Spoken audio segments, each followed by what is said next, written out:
disampaikan oleh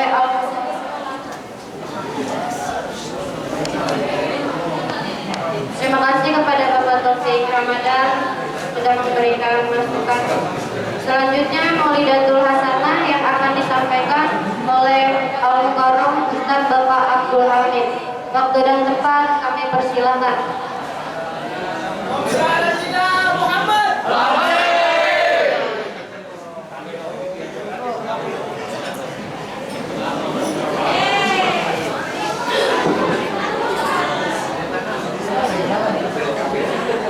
Assalamualaikum warahmatullahi wabarakatuh.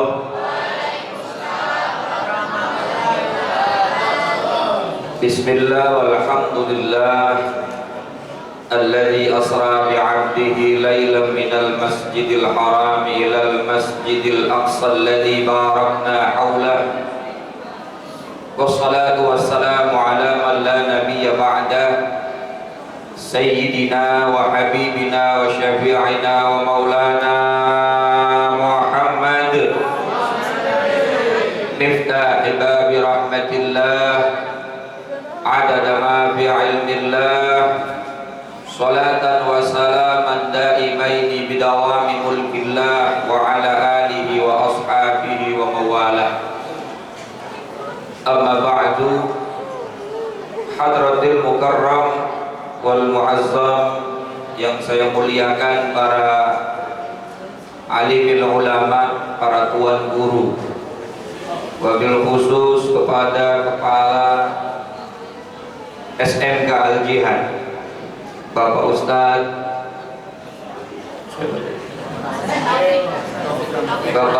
Taufik, ya, dan juga tadi yang membaca Al-Quran Bapak Ustadz Asep, dan tidak lupa kepada kepala yayasan daripada Al-Jihad Salahuddin Al-Ayyubi yang mohon maaf tidak bisa disebutkan satu persatu namanya. Semuanya mudah-mudahan senantiasa dirahmati, diberkahi oleh Allah Subhanahu wa taala.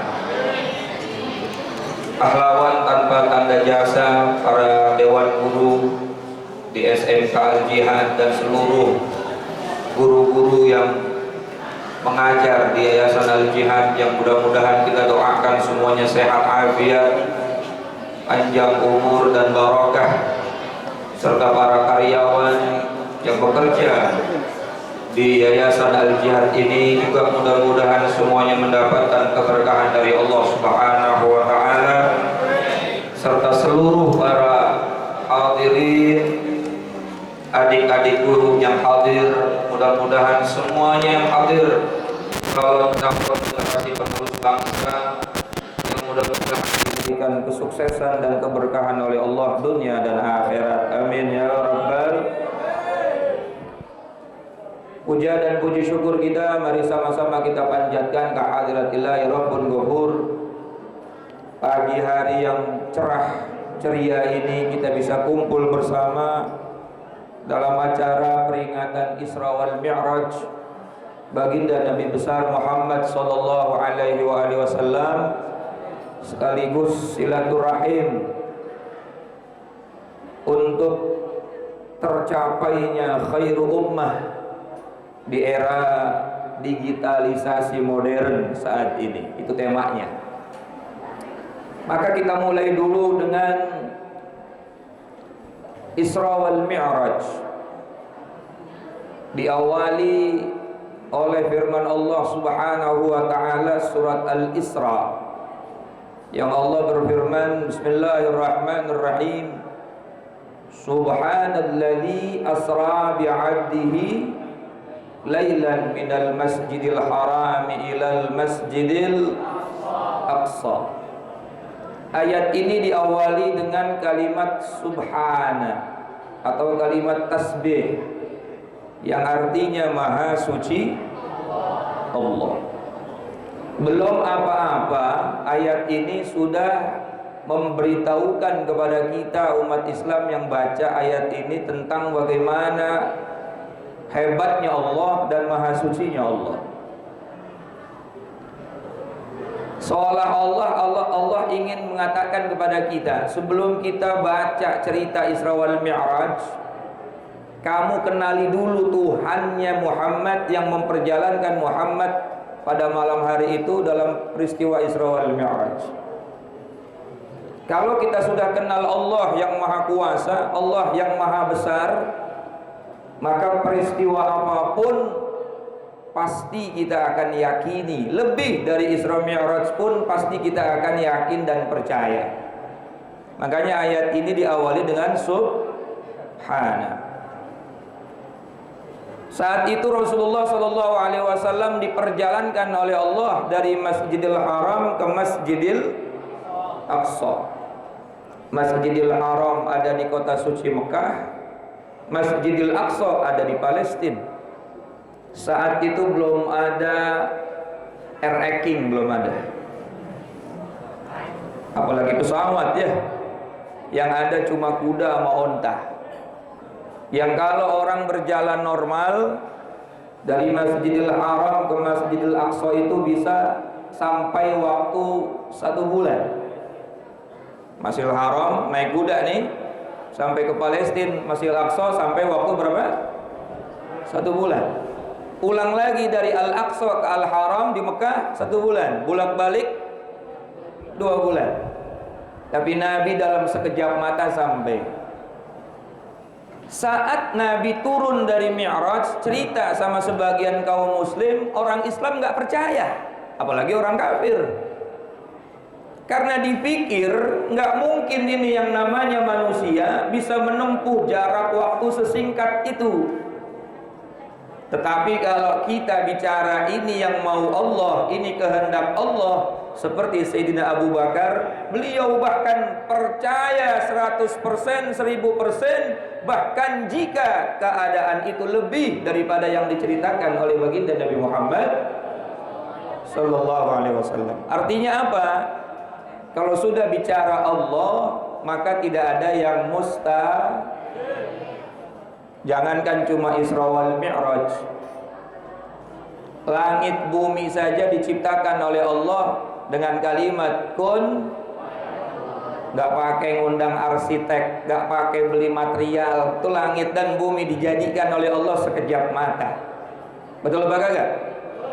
Mustahil apa enggak tuh? Agak lah mustahil.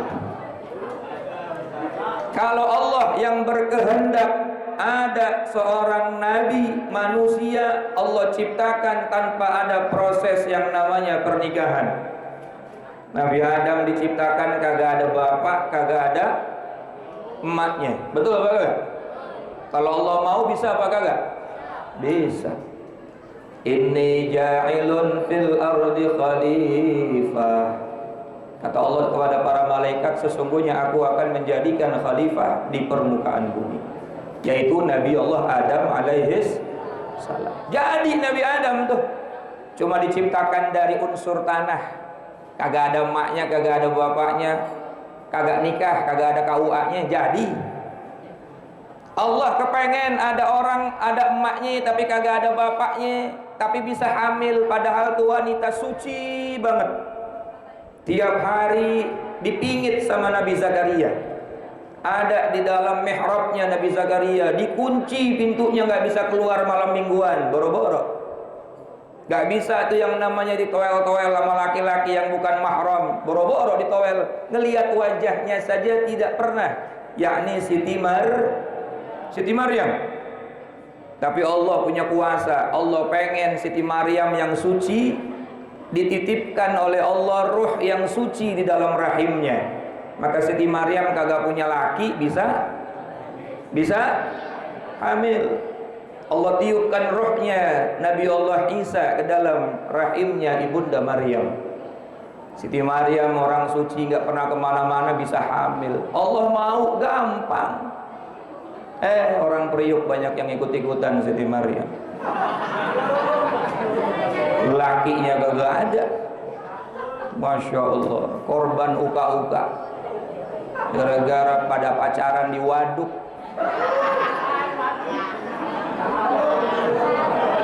Udah sepi, berduaan doang tuh bocah. Betul apa kagak? Akhirnya kan kata Pak Ustadz mah yang ketiga kalau udah berdua setan. Kalau udah setan ujung-ujungnya uka-uka.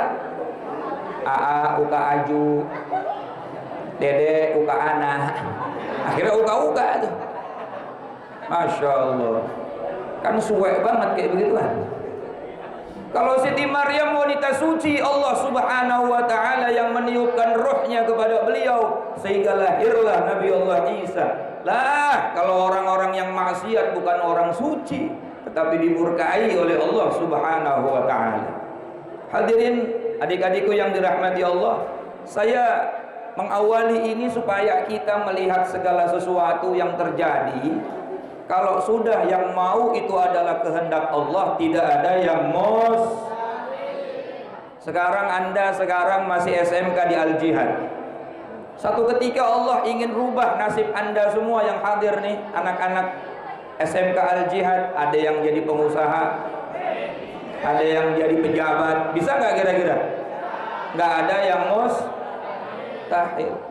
Bahkan pimpinan yayasan kita ini Masya Allah bisa menjadi wakil presiden. Subhanallah, nggak ada yang mustahil. Kalau Allah Subhanahu wa Ta'ala menghendaki sesuatu pasti akan terjadi.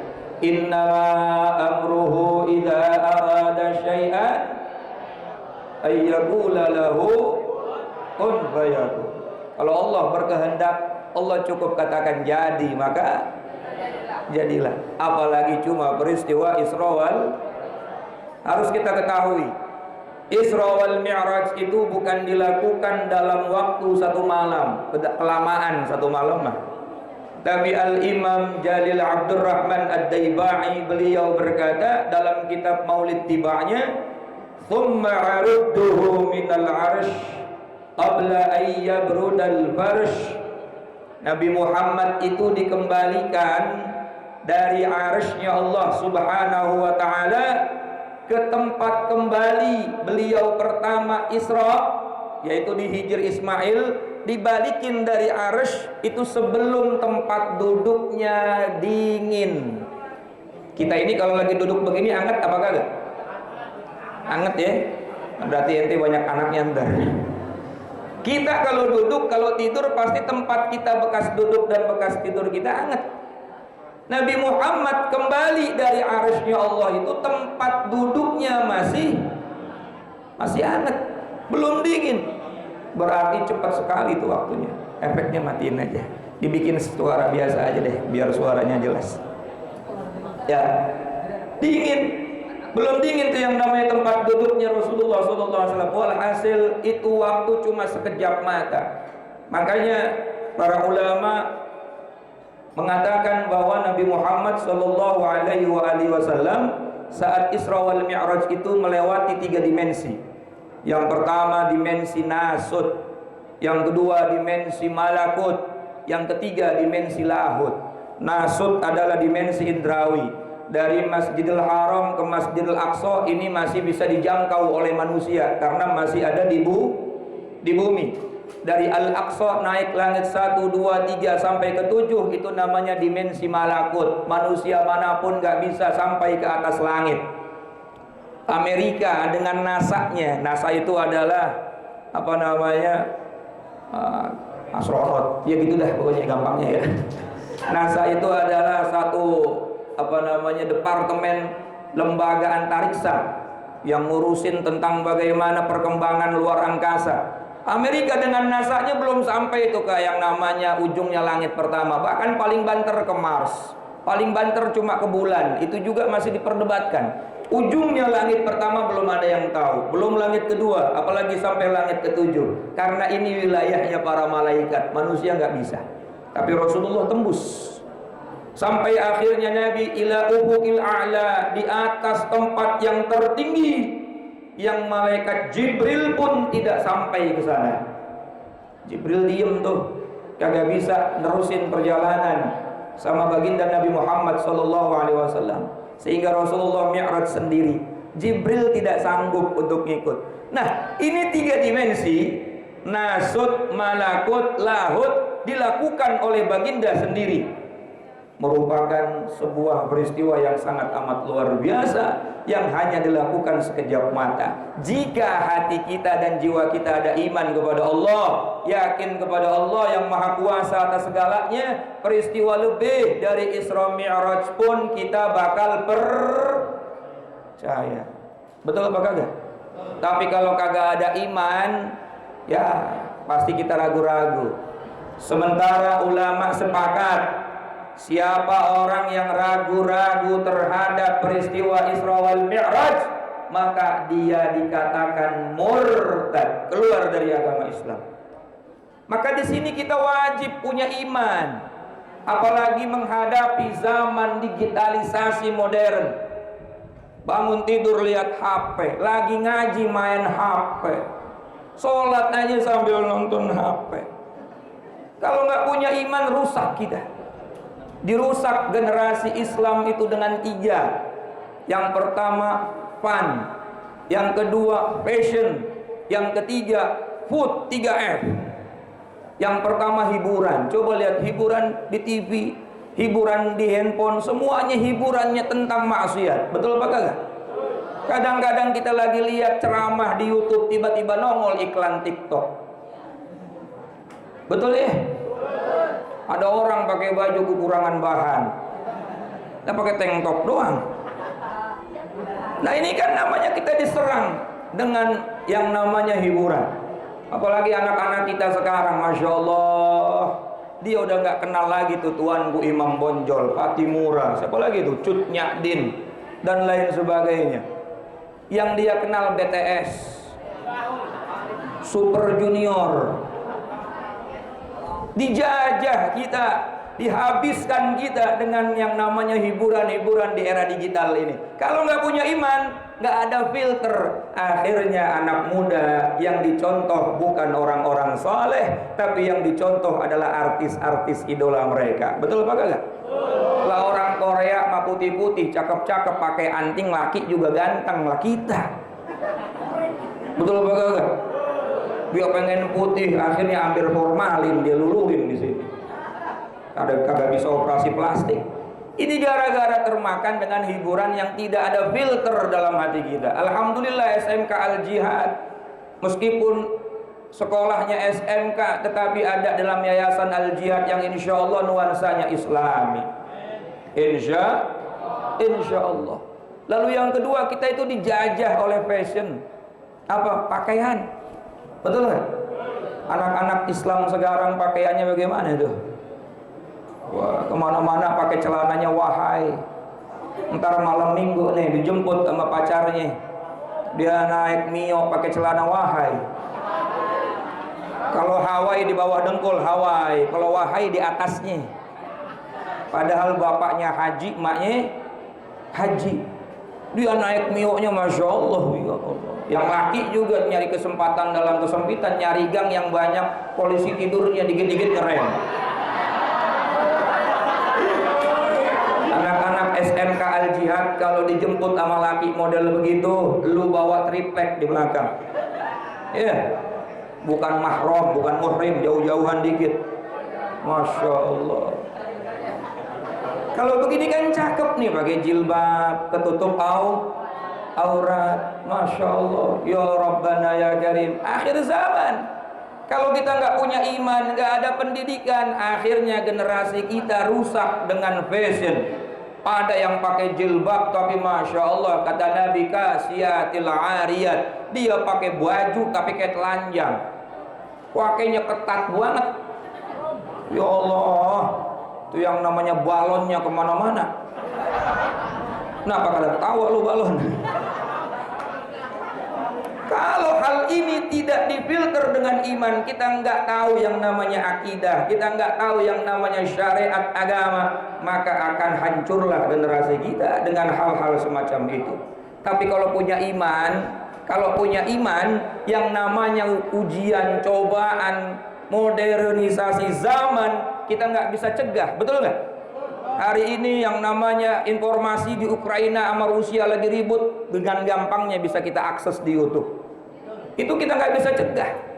Hari ini ada yang namanya konser Lady Gaga bisa kita lihat di YouTube, nggak bisa kita cegah. Tapi kalau kita punya iman, ya Rob, ini salah, nggak bisa kita hapus dah, kita nggak ambil, kita nggak buka. Apalagi bentar lagi puasa mau puasa, nontonnya TikTok baik. Kalau punya iman kagak tuh.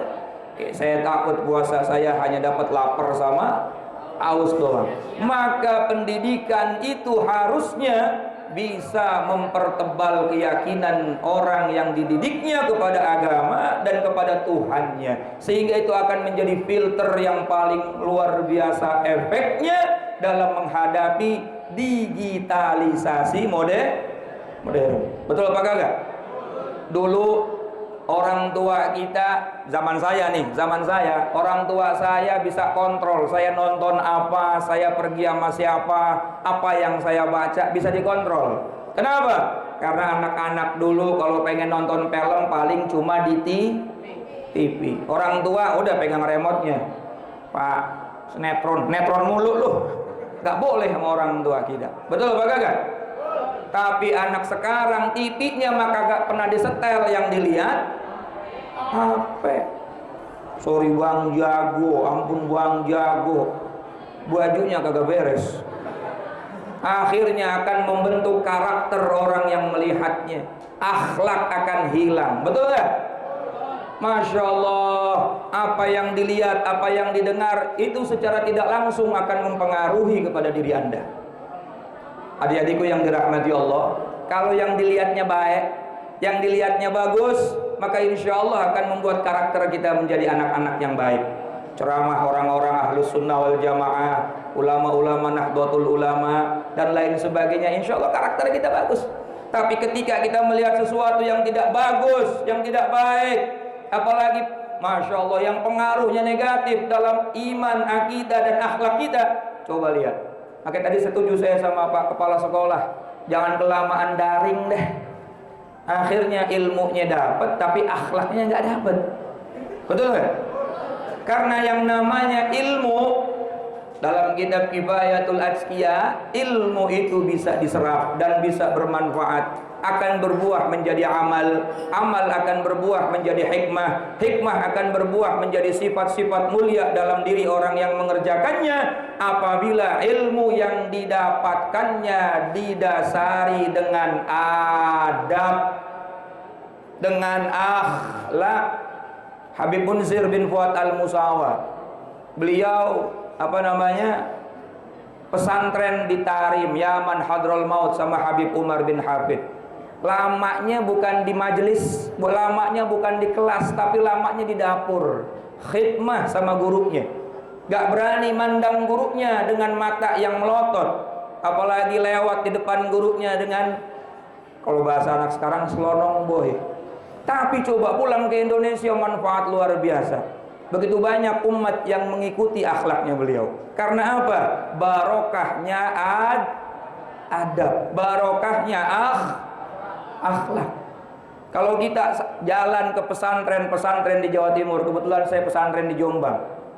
Awalnya di Tebu Ireng, kemudian saya pindah ke Perak. Ada satu tempat namanya Kecamatan Perak, Pondok Pesantren Raudhah Tahfidzul Quran. Jangankan melihat wajah kiai, ngedenger suara motornya kiai lewat aja kita takut.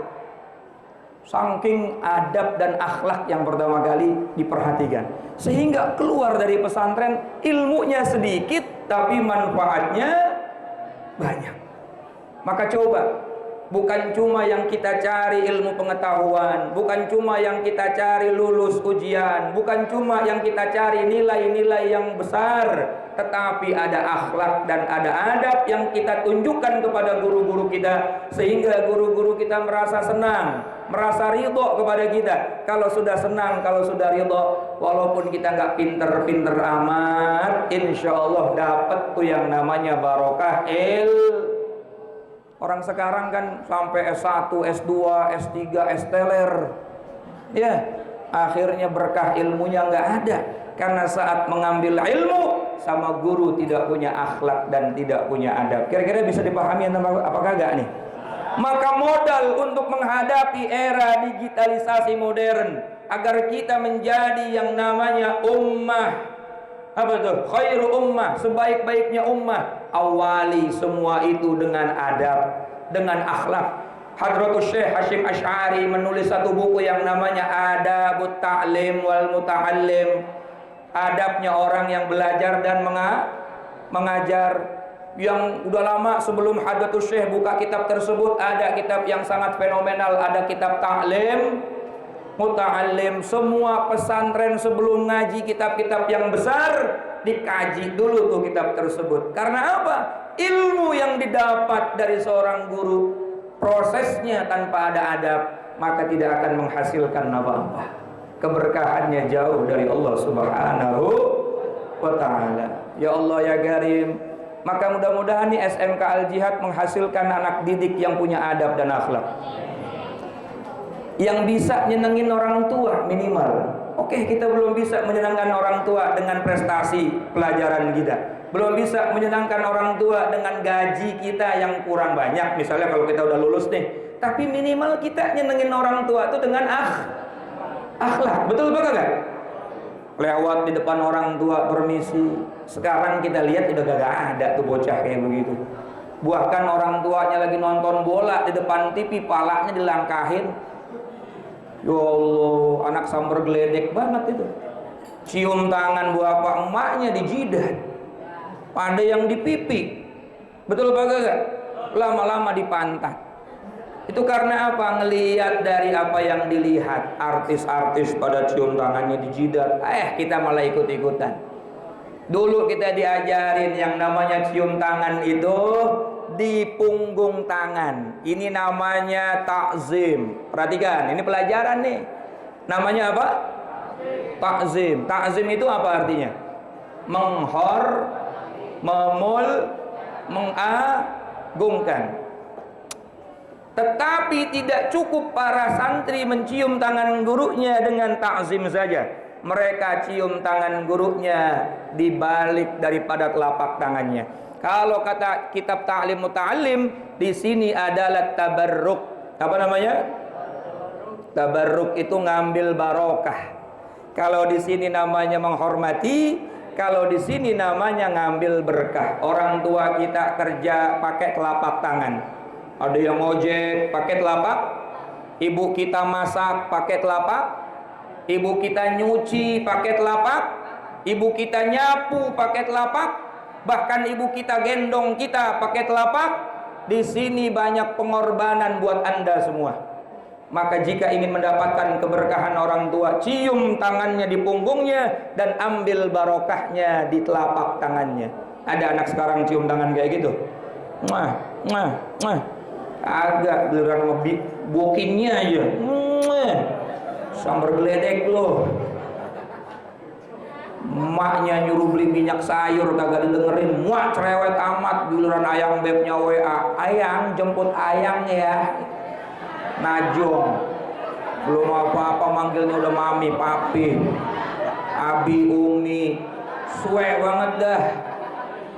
Coba orang tua dan guru kita muliain, ente bakal selamat, ente bakal barokah hidupnya. Betul nggak? Rhoma Irama bikin lagu keren banget tuh. Nah kalau mau dengerin lagu-lagu yang ada manfaatnya, kayak dengerin lagunya siapa tadi? Rhoma Irama. Ini mah sorry bang jago, ampun bang jago, kagak ada juntrungannya. Geboy Mujair, hai manusia, hormati ibumu yang melahirkan. Lu mah taunya tetet doang. Yang membesarkanmu, darah dagingmu dari air susunya, jiwa ragamu dari kasih sayangnya. Saya dulu sebelum jadi ustadz, ya, lagi nyantri, itu senengannya Slipknot, Metallica, Guns and Roses. Lu nggak percaya lu? Ya, Killing in the Name of, Against Machine, tahu saya, orang saya gitaris, tahu. Tapi udah jadi santri, udah ngaji, udah paham, ya kagak ada manfaatnya, tinggalin. Saya lebih dengerin Rhoma Irama sekarang. Dari metal ke dangdut, ya. Bukan masalah musiknya, manfaat yang bisa kita dengar. Betul apa kagak? Ibu, orang tua luar biasa, guru, bahkan kata Al-Imam Al-Ghazali, kalau kita pengen sukses dunia akhirat, jangan berani sakiti 3 orang. Yang pertama, orang yang melahirkan kita. Siapa? Ibu. Lalu ayah kita. Kemudian yang kedua, orang yang mendidik kita. Kita tahu ini, tahu itu dari guru. Bisa wudhu, bisa sholat dari guru. Bisa tahu pelajaran ini, pelajaran itu dari guru. Jangan sakitin dia. Dan yang ketiga adalah orang yang nanti bakal ngasih kita pasangan. Siapa itu? Mertua. 3 orang ini kata Imam Ghazali kedudukannya hampir sama. Ya, semuanya orang tua. Hormati mereka, barokah hidup kita. Jadi yang pertama, modal utama dari menghadapi modernisasi zaman, kita nggak bisa mencegah begitu cepatnya perkembangan zaman, tapi kita sendiri yang harus bersiap. Siapkan diri kita dengan iman yang kuat, sehingga perubahan zaman apapun kita tetap menjadi orang Islam yang taat. Betul apa kagak? Mau zaman berubah secepat apa, tapi iman kita tidak akan copot. Yang kedua, ayo kita betul-betul menghadapi perkembangan zaman ini dengan modal akhlak, sehingga perkembangan zaman pun tidak akan membuat rubah karakter kita sebagai santri. Ini saya anggap semuanya santri deh. Ya, udah masuk al-jihad, walaupun siswa SMK namanya apa? Santri, betul nggak? Karena banyak juga pengajiannya. Maka kita nggak akan berubah tuh, ibarat ikan laut yang masuk ke dalam laut, walaupun airnya asin, tetap dia nggak ikutan asin, betul nggak? Tuh ikan di laut asin apa kagak? Kagak asin, kecuali diasinin. Artinya meskipun zaman berubah dengan macam-macam dinamikanya, kalau kita punya iman, kalau kita punya akhlak, kita punya adab sesuai syariat, maka kita akan menjadi karakter khairu ummah. Apa itu? Sebaik-baiknya umat. Kuntum khaira ummatin ukhrijat linnasi ta'muruna bil ma'ruf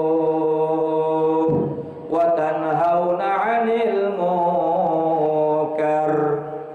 Kata Nabi, kata Allah, bukan kata Nabi lagi dalam Al-Qur'an. Kuntum khaira ummah, kalian itu akan menjadi sebaik-baiknya umat. Kalian itu adalah sebaik-baiknya umat, kata Allah, apabila ukhrijat linnas, bisa mengeluarkan manusia dari keburukan menjadi orang baik, bisa mengeluarkan manusia dari orang yang kagak sholat jadi orang yang sholat. Kadang-kadang kita ini berdakwah dengan mulut, bisa didengar, bisa kagak. Saya nih sekarang ngomong nih, ada yang denger, ada yang kagak. Ada yang sibuk aja sama HP-nya, abi-abian, papi-papihan, padahal belum nikah.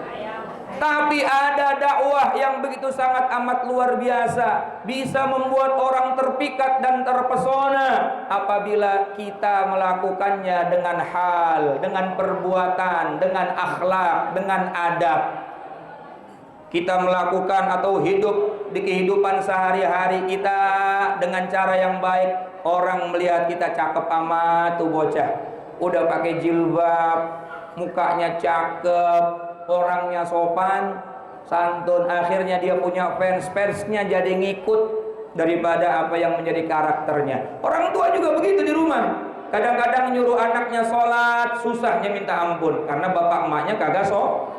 Coba dia sholat di depan anaknya, dia ajak anaknya ke masjid bareng-bareng, itu namanya dakwah bil hal. Inilah yang disebut oleh Allah dalam Al-Quran, kuntum khaira ummah, sebaik-baik kalian adalah sebaik-baik umat adalah ukhrijat linnas ta'muruna bil ma'ruf, yang bisa mengeluarkan manusia, mengajak kepada kebaikan dan mencegah dalam kemungkaran. Mudah-mudahan SMK Al-Jihad, siswa-siswinya setelah keluar dari sini menjadi orang-orang yang manfaat, bisa mengajak 1, 2, 3 orang yang melihatnya menjadi orang-orang baik, orang-orang saleh. Terakhir, saya nggak usah banyak kalam ya, saya lihat jamnya udah jam setengah lapar. Itu dari jam 7 ya? Deh, udah jam berapa? jam 6. 6, 7, 8, 9, 5 jam. Udah sarapan belum? Makanya saya dosa kalau kelamaan. Masya Allah. Terakhir ya. Terakhir, kita bakalan selamat, nggak akan lepas dari peran baginda Nabi Muhammad Sallallahu Alaihi Wasallam. Sehebat apapun kita ibadah, sehebat apapun kita menjadi makhluk yang alim, yang allamah, tapi kalau dalam hati kita nggak ada kecintaan kepada baginda Rasul Sallallahu Alaihi Wasallam, jauh kita dari keberkahan itu semua. Bahkan sholat kita, ini kan peristiwa Isra wal Mi'raj, ujung-ujungnya adalah perintah mendirikan sholat. Sehebat apapun manusia, kalau kagak sholat kagak baroh. Sepinter apapun dia, kalau nggak sholat ilmunya nggak baroh. Sekaya apapun dia, kalau nggak sholat kekayaannya tidak baroh. Tapi sholat tidak akan sah kecuali di dalamnya ada kecintaan kepada baginda Nabi Muhammad SAW, dibuktikan dengan kalimat Allahumma sholli ala Muhammad wa ala ali Muhammad. Orang sholat dari takbir sampai salam tetapi tidak baca sholawat di akhir tahiyatnya, maka sholatnya tidak. Ini menunjukkan apapun menjadi aktivitas ibadah kita, hablum minallah dan hablum minan nas kita, kalau nggak ada rasa cinta kepada Rasulullah Sallallahu Alaihi Wasallam, maka tidak ada yang namanya keberkahan hidup kita. Makanya alhamdulillah ada perayaan Isra Mi'raj, ada hadroh. Orang dulu udah cakep tuh, bikin yang namanya selamatan rumah, baca marhaba, betul nggak? Anak besok mau kawin, selamatannya baca marhaba. Lahir berojol anak, selamatannya baca marhaba. Terus apa lagi? Wah, selamatan syukuran, masuk kerja, selamatannya baca marhaba. Orang-orang dulu selalu dia berdoa diiringi dengan baca sholawat. Karena ada hadis qudsi terakhir nih, tolong apa namanya didengarkan. Allah berfirman kepada seluruh hambanya. Kata Allah, "Idza atani al-'abdi 'ala kulli babin." Seandainya semua hambaku mendatangiku melalui berbagai macam pintu. Dia datang kepada Allah lewat pintu sholat, dia datang kepada Allah lewat pintu sedekah, dia datang kepada Allah lewat pintu baca Quran dan ibadah-ibadah yang lain, datang kepada Allah mengharap ridha Allah, rahmat Allah, ampunan Allah. Apa kata Allah? Ma fatahtuhu baban, aku tidak akan buka pintu tersebut hatta ja'alani, hatta sampai kata Allah Subhanahu wa ta'ala, dia mendatangiku khalfaka ya Muhammad, membawa dirimu wahai Muhammad. Artinya apapun yang kita kerjakan, ibadah apapun yang kita lakukan, kalau nggak ada di situ Nabi Muhammad, Allah nggak akan kabulkan. Ini besok mau ujian, kita kadang-kadang belajar bebel, udah minta doa orang tua, udah minta restu orang tua, belajar juga udah maksimal, tapi masih bebel aja. Banyakin baca sholawat. Allahumma sholli ala Muhammad wa ala ali Muhammad. Allahumma sholli ala Sayyidina Muhammad. Sampai itu tasbih putus kalau bisa. Kalau kepanjangan sallallahu ala Muhammad, sallallahu ala Muhammad, sallallahu ala Muhammad. Minta sama Allah, ya Rabb, barokahnya Nabi Muhammad, berikan otak saya ini supaya bisa menerima pelajaran. Ya Allah, barokahnya Sayyidina Muhammad, berikan keberhasilan saya dalam mengarungi pendidikan, dan seterusnya dan seterusnya. Maka ini merupakan sebuah kunci ulama-ulama, karena pesantren begitu semua. Bahkan kita kalau mau ngaji kitab tuh sama guru disuruh nulis kalimat sholawat dulu di awal lembaran kitab kuning kita. Allahumma sholli ala Sayyidina Muhammad wa ala ali Sayyidina Muhammad. Maka ini apa namanya yang menjadi penutup daripada pembicaraan saya. Setelah kita dasari diri kita dengan iman, dengan akhlak, dengan adab budi pekerti kepada orang tua, kepada guru dan kepada sesama, dan jangan pernah lupakan baginda Nabi Muhammad, maka insya Allah apapun yang akan kita raih akan mudah kita dapatkan, dan kita akan menjadi orang-orang yang sebaik-baiknya umat, selamat di dunia dan di akhirat. Meskipun zaman berubah begitu dahsyat, tetapi insya Allah kita akan mendapatkan syafaat. Amin ya Rabbal alamin. Kurang lebihnya mohon dibukakan pintu maaf. Hadani Allah wa iyyakum ajma'in. Wassalamualaikum warahmatullahi wabarakatuh. Ada yang lain? Nggak ada. Disuruh langsung doa. Ya doa aja ya biar cepat kita makannya ya. Mari sama-sama kita berdoa. Yang pertama kita doakan Bapak Wakil Presiden kita yang ulang tahun, mudah